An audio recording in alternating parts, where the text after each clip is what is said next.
estamos de vuelta con más Acción Positiva con el licenciado Oliverio García Rodas y con el licenciado Ovidio Monzón, y estamos teniendo una plática muy interesante sobre el presupuesto, cómo financiarlo adecuadamente, pero también sobre cómo preservarlo. Yo creo que el licenciado Monzón nos ha dado una explicación muy clara, muy cierta, muy emocional sobre el punto de las grandes necesidades que tenemos que cubrir. Pero por otro lado, también lo práctico, lo pragmático nos hace tener que ver que tenemos recursos limitados y tenemos que optimizar su uso, como lo mencionaba pues también el licenciado García Rodas. Ovidio, en lo que tú mencionabas, yo estoy de acuerdo hasta cierto punto, ¿verdad? Por ejemplo, yo creo que sí, una reforma fiscal es buena desde el punto que todos contribuyamos más a este país. Una priorización del gasto para saber en qué debemos gastar y en qué no. Pero algo que le preocupa a la inmensa mayoría de guatemaltecos es el hecho de la corrupción que verdaderamente, no en este gobierno, sino que ya de muchos gobiernos para atrás, ha venido siendo pues un talón de Aquiles, o diría yo, más que un talón de Aquiles, una espada colgando sobre la cabeza de esta nación para crecer. Ahora, por ejemplo, Oliverio, tú mencionas la ley anticorrupción, la ley contra el enriquecimiento ilícito, porque desafortunadamente hemos visto muchísimos funcionarios de nuestros gobiernos que son multimillonarios. Esos fondos solo pudieron haber salido del presupuesto nacional. De ahí se saquearon y se habla entre un 30-35%. ¿Cómo hacer también para que efectivamente se pare esa piñata? Pues bueno, una fiscalización severa es que, mira, Francis, para que exista un corrupto debe existir también un corruptor. Así es. Aquí estamos claros que hay funcionarios que se han enriquecido, que se han robado dinero del Estado, pero también gentes que no están dentro del Estado que son corruptores. Y por eso es que se necesita leyes que sean absolutamente drásticas. Cuando se plantea la ley anticorrupción se está hablando no solo del enriquecimiento ilícito de los funcionarios, sino temas como el cohecho activo, el cohecho pasivo, es decir, la dádiva, la mordida, el uso de información privilegiada del Estado, la simulación de ofertas.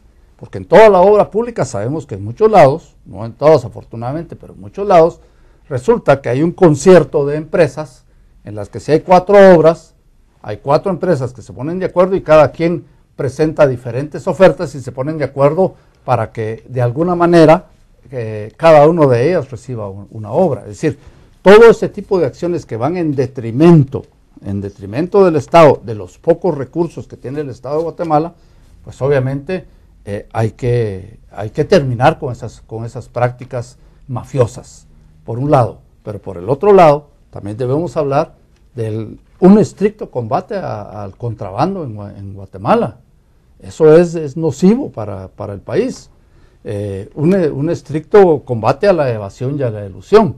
Tú decías fuera del programa que hay 8, 10, 15 grandes evasores en el país y que todo el mundo los conoce. Pues el que mejor los conoce debe ser la SAT. Ese es el trabajo que ellos hacen. Bueno, y deben de acudir al Ministerio Público y realmente, porque no es válido decir que todos los empresarios eluden y son corruptos o no pagan impuestos. Aquí lo que hay que hacer es lo que toca. Cuando una persona se sabe que no paga sus impuestos, hay que llevarlo ante la ley. No hacer una acusación general, sino que el funcionario corrupto, pues a ese hay que llevarlo ante la ley. Claro. No venir con generalizaciones, porque las generalizaciones son malas en 2 sentidos. Metes en el canasto a todos, pero también la generalización te da la excusa de no hacer nada, sí, porque no estás identificando a nadie. Totalmente. Bueno, y yo creo que verdaderamente la inmensa mayoría de los guatemaltecos pagamos nuestros impuestos, la inmensa mayoría.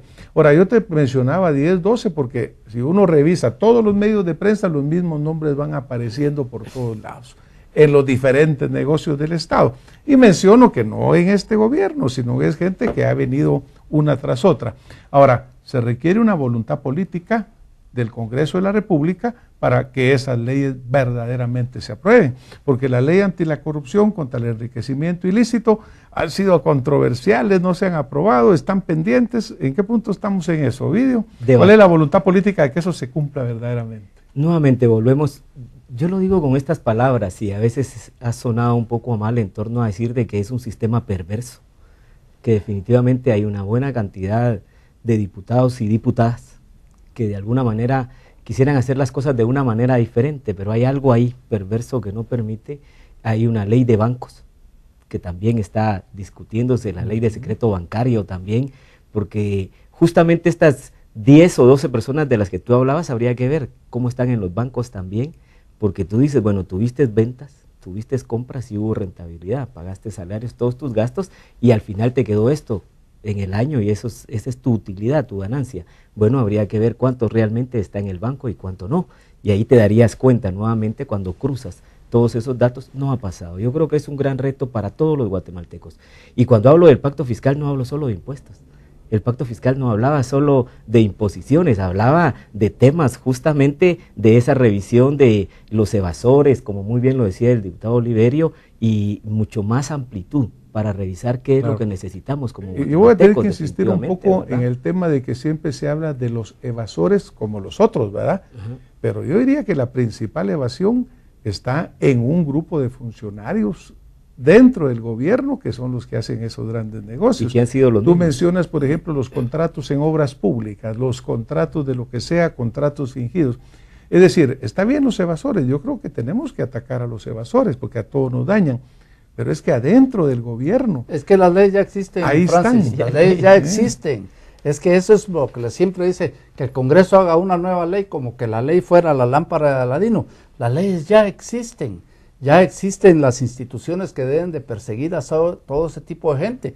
Lo que necesita es que lo hagan realmente, porque te digo, volvemos a aprobar 2, 3 leyes más en el Congreso de la República y al cabo del año vamos a estar escuchando el mismo reclamo. Claro. Yo creo que aquí, cuando tú hablas de voluntad política, eso es lo que se necesita, que un gobierno sea decente, sea honrado, que actúe con probidad y que haga las cosas que le toca y que tiene que hacer. Claro, pero este Congreso del cual ustedes forman parte es pieza clave y fundamental, porque cuando llevamos a 158 diputados, yo creo que ustedes llevan la verdadera representación del pueblo. Cuando tú hablabas de que ahí están presentes las minorías, pues obviamente el partido que sacó poquitos votos, pero metió su diputado, está siendo representado. Definitivamente. Entonces yo siento que ahí en el hemiciclo es donde verdaderamente reside la fuerza y la esperanza de que Guatemala pueda tener esas leyes. Creo que se ha estado insistiendo en los últimos años muchísimo con el tema de la calidad del gasto.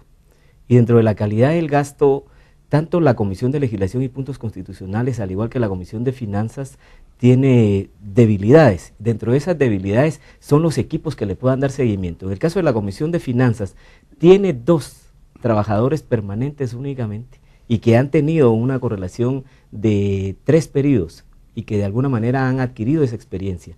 Para darle seguimiento a la calidad del gasto, habría que ver realmente hacia dónde ha llegado cada uno de los quetzales de los contribuyentes, cómo se está invirtiendo, cuál fue el resultado definitivamente, y se está hablando muchísimo ahora de los presupuestos por resultados, y yo comparto totalmente esa propuesta en torno a decir, si el gobierno, sea el que sea, se comprometió a hacer 20 escuelas, quedó el financiamiento en el presupuesto, hubo la recaudación adecuada, se construyeron las escuelas, debería de haber un resultado de esas 20 escuelas y la Comisión de Finanzas debería de tener la capacidad, pero no la tenemos.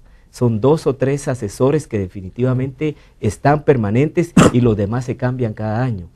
Hay, como tú lo dices, hay voluntad en este momento, hubo voluntad de varios diputadas y diputados, de hecho varias iniciativas de ley que no habían sido aprobadas en el Congreso. Hubo en algún momento incluso una discusión muy fuerte sobre la ley de extinción de dominio, que si pasaba o no pasaba, pasó en el Congreso y ahí está ahora en ley y ahora algunos la adversan definitivamente. Si tiene debilidades, ok, pero deberíamos de seguir hacia adelante en las cosas buenas que se miren, desafortunadamente el tiempo se nos ha vuelto a ir, pero como los vamos a ver en el Congreso, yo les diría que nuestra gente que nos está viendo, nos está escuchando, pues confían en que este Congreso verdaderamente los represente.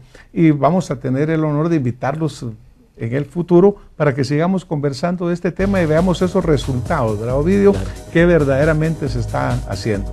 Esta noche muchas gracias por haber estado con nosotros. Gracias, y a ustedes que nos han acompañado, pues les deseamos una muy buena noche y nos vemos la próxima semana con más acciones.